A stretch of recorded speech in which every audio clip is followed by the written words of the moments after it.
Why was D-Day so important? I've read that it was arguably the most important 24 hours in the entire of the 20th century. Would you agree that it was of that value? Yeah, it was really one of the biggest scale military operation that was designed.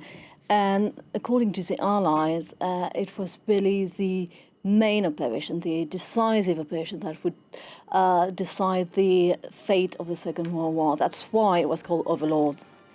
And there was an enormous amount of planning that went into this event, wasn't there?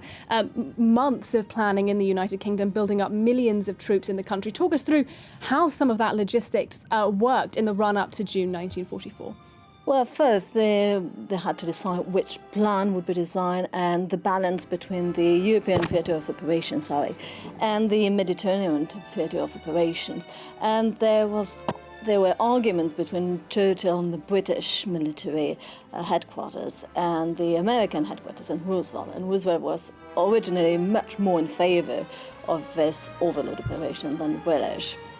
So there were many international conferences that were organized. And from, May 1943, the Trident Conference, the Americans imposed their views that there would be a cross-channel invasion. And then there's this build-up, this logistics build-up, which implied a massive production effort and the transport of troops, especially from the United States of America.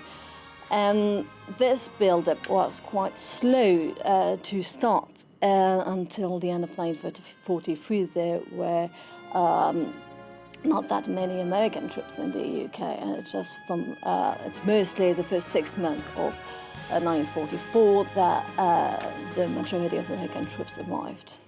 All right, well, let me